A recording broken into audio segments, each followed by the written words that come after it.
معزز ادبی دوستوں، میری کتاب آزادی کی خاطر سے حضرت قائد اعظم محمد علی جناح رحمۃ اللہ علیہ کی زندگی پر ایک فلم تیار کی جا رہی ہے، جس کی ذمہ داری میوزک پورٹ نے لی ہے اور بہت جلد ٹی وی فار یو پر پیش کی جائے گی۔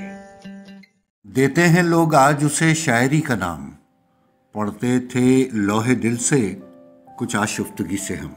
السلام علیکم، میں ہوں Salim Gilani, senior radio broadcast FM 100 Pakistan اور station director radio Ramzan London.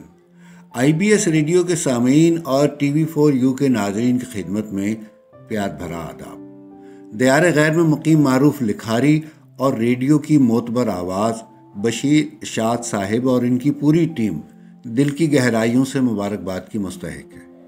ان احباب کی کوششوں سے دنیا اردو ادب اور اردو زبان سے روشناس ہو رہی ہے، جو بےحد قابل ستائش ہے۔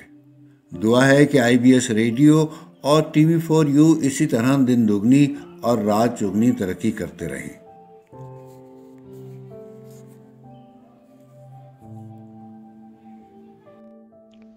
بسم اللہ ابتدا، دل نشین و جاں فضا، رحیم و کریم و مہرباں، فقط واحد ہے خدا۔ IBS ریڈیو اور TV4U کے چاہنے والوں کے لیے ہم ہمیشہ بہتر سے بہترین پروگرام آپ کو پیش کرتے ہیں، اور آج کا پروگرام کیا ہے، آئیے ہمارے ساتھ رہیے۔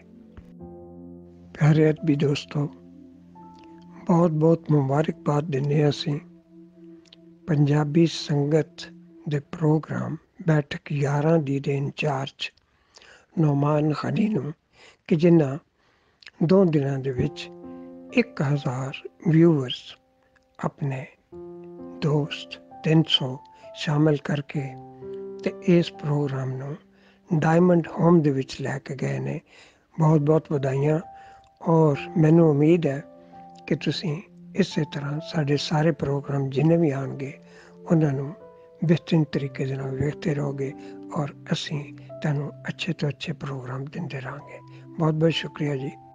میرے افسانوں کا مجموعہ سرابی منزلیں اردو میں شائع ہو چکا ہے، اور اس کے بعد اس کا ترجمہ انگلش میں بھی اب مارکیٹ میں آ چکا ہے کتابی صورت میں، اور اس کے لیے ہم بہت بہت سپاسگزار ہیں نوشی قیصر صاحب کے، جنہوں نے اس کا بہترین ترجمہ کیا۔ اور اسی کتاب کا اب تیسرا جو ہے ترجمہ یونانی زبان میں شروع ہو چکا ہے، جس کا پہلا افسانہ بھی پڑھا جا چکا ہے۔ امید ہے کہ آپ اس کاوش کو سراہیں گے، اور آئیے سرابی منزلیں کا تجزیہ اور جائزہ لینے کے لیے کون سی شخصیت آ رہے ہیں۔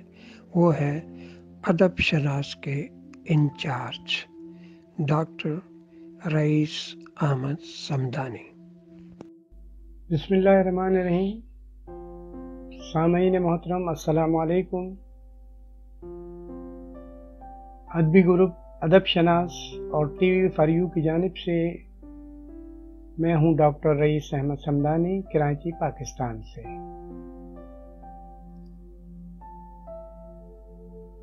اس وقت میں آپ کی خدمت میں افسانوں کے ایک مجموعے کا تعارف پیش کرنے جا رہا ہوں، جس کا عنوان ہے سرابی منزلیں، اور اس مجموعے کے تخلیق کار ہیں معروف شاعر، ادیب، افسانہ نگار، کالم نگار جناب بشیر شاد صاحب۔ بشیر شاد صاحب سے میری ادبی دوستی کی پینگیں کب اور کیسے پروان چڑھیں، یقین سے کچھ کہنا مشکل ہے۔ البتہ اس سنجوگ اور ربط و ضبط کو سالوں ہو چکے۔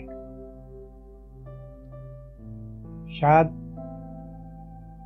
دنیا کے قدیم ملک یونان کے قدیم شہر اور دارالخلافہ ایتھنز کے باسی ہیں۔ یونان دنیا کی ایسی زرخیز زمین ہے جس نے ایسے ایسے فلسفی پیدا کیے جن کی ایجادات، خیالات، فکر و فلسفہ سے دنیا ہمیشہ مستفید ہوتی رہے گی۔ ارسطو، افلاطون، سقراط،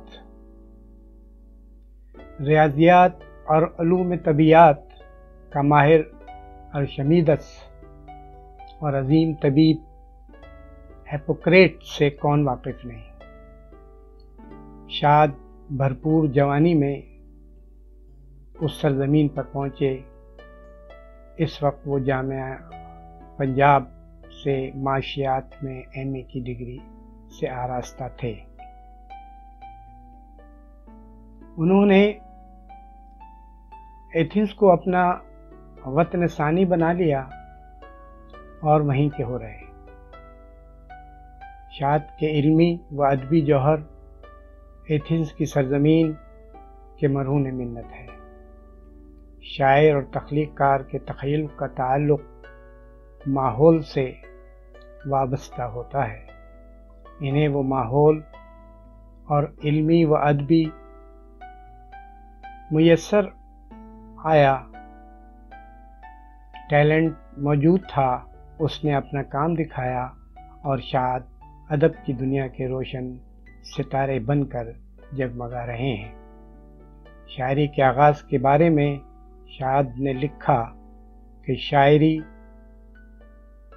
کی روداد سن بلوغت کی مستی ہے، جوانی کا 13واں سال اور موسم بہار 1960 کے جشن بہارا میں رنگ برنگی تتلیوں کا ہر نرم پتی پہ اپنے ہونٹ ثبت کر کے رعنائیاں بکھیرنا شروع کر دیتا ہے، وہی شاعری کا موجب ہوتا ہے۔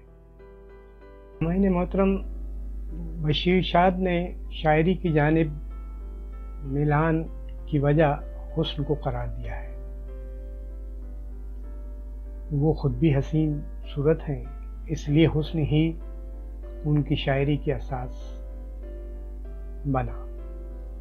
فنون لطیفہ کی تمام اصناف، یہاں تک کہ وہ اداکاری کے جوہر بھی دکھا چکے ہیں۔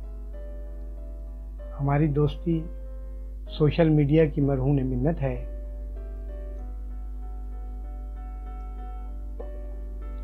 فیس بک میں بہت سی خامیاں ہوں گی، لیکن اس منفرد رابطہ کار نے بے شمار اجنبیوں کو طویل فاصلوں کے باوجود شیر و شکر کر دیا اور انہیں گاڑھا دوست بنا دیا ہے۔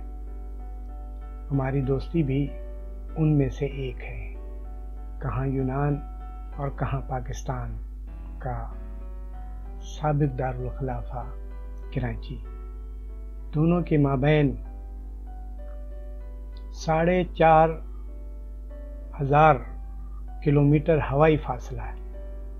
بشیر شاد مجسم ادیب و شاعر، ہم ادیبوں کے ہم نشیں، وہ لکھاری ہم ادب کے میدان میں ٹامک ٹوئیاں مار لیتے ہیں۔ ان سب باتوں کے باوجود ہم ادبی دوست ہیں۔ شاد کے شاعری کے مجموعے پونم پر میں اپنی رائے کا اظہار کر چکا ہوں، جو سرابی منزلیں کے دوسرے ایڈیشن میں شامل ہے۔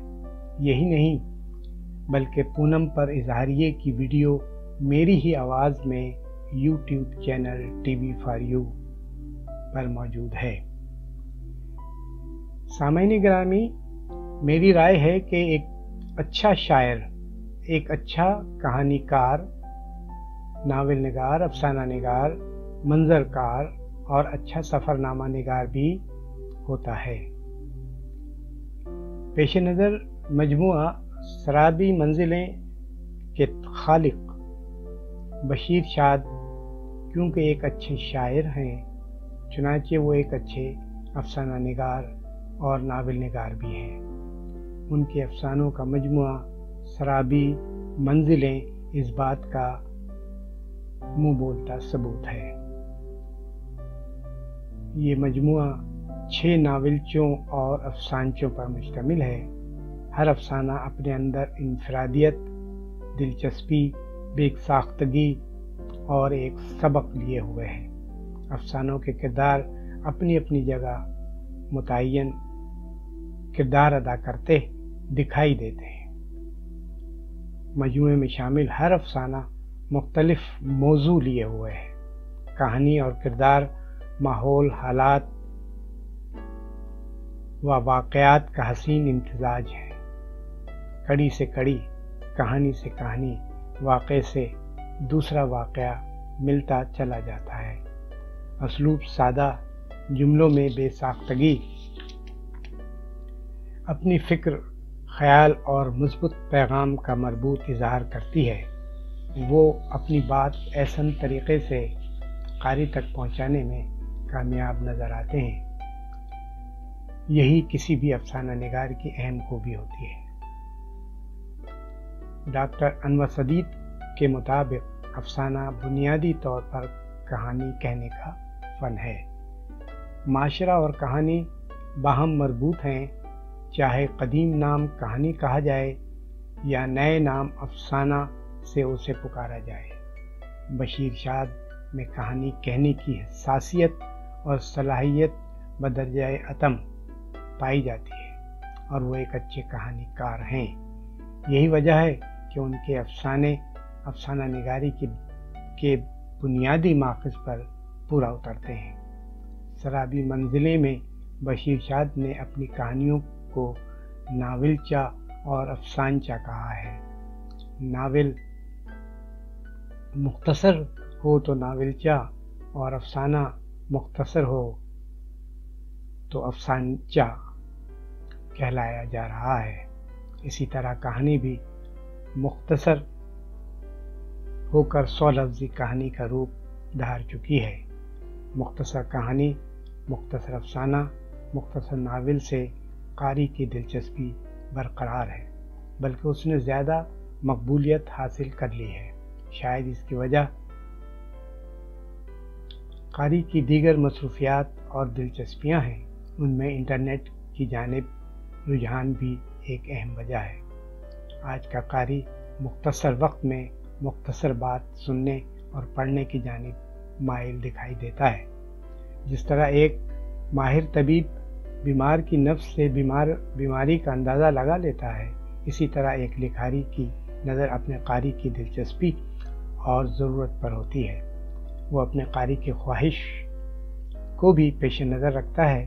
ناولچے اور افسانچے کی جانب قاری کی توجہ زیادہ نظر آتی ہے، چنانچہ آج کا افسانہ نگار ناول نگار افسانے اور ناول کی نئی صنف کی جانب زیادہ مائل دکھائی دیتا ہے۔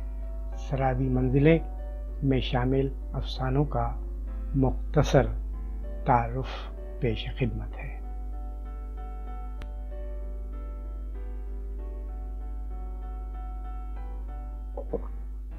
سامعین کرام، سرابی منزلیں کا پہلا افسانہ چوراہا ہے۔ اس میں افسانہ نگار نے سیلاب کی تباہی و بربادی کی منظر کشی کی ہے۔ دیہات کے مناظر کو خوبصورت اور ادبی الفاظ میں قلم بند کیا گیا ہے۔ ساتھ ہی عدالتی دیوانی مقدمات اور ان کے فیصلوں میں تاخیر کے اسباب و مسائل کا احاطہ بھی کیا گیا ہے۔ افسانے سے مختصر اقتباس سنیے۔ مولوی فضل کریم فجر کی اذان کہتا اور چوکیدار جاگو جاگو کی ڈیوٹی ختم کر کے پیتل لگے ساموں والی لاٹھی کسی پتھر پر مار کر آواز پیدا کرنے کے بجائے کندھوں کو اچکاتا ہوا مسجد کی راہ لیتا۔ فضا میں خنکی اور ہوا میں معطر خوشبوئیں قدرتی نظاروں کی عکاسی کرتی۔ ہر سو درختوں کے پتوں کی اوٹ میں پرندے چہچہاتے خداوند کریم کی حمد و ثنا میں ہمہ وقت مصروف نظر آتے۔ ایک تہائی بچے بھی اپنے بزرگوں کے نقش قدم پر چلتے چلتے مسجد کی راہ لیتے ہوئے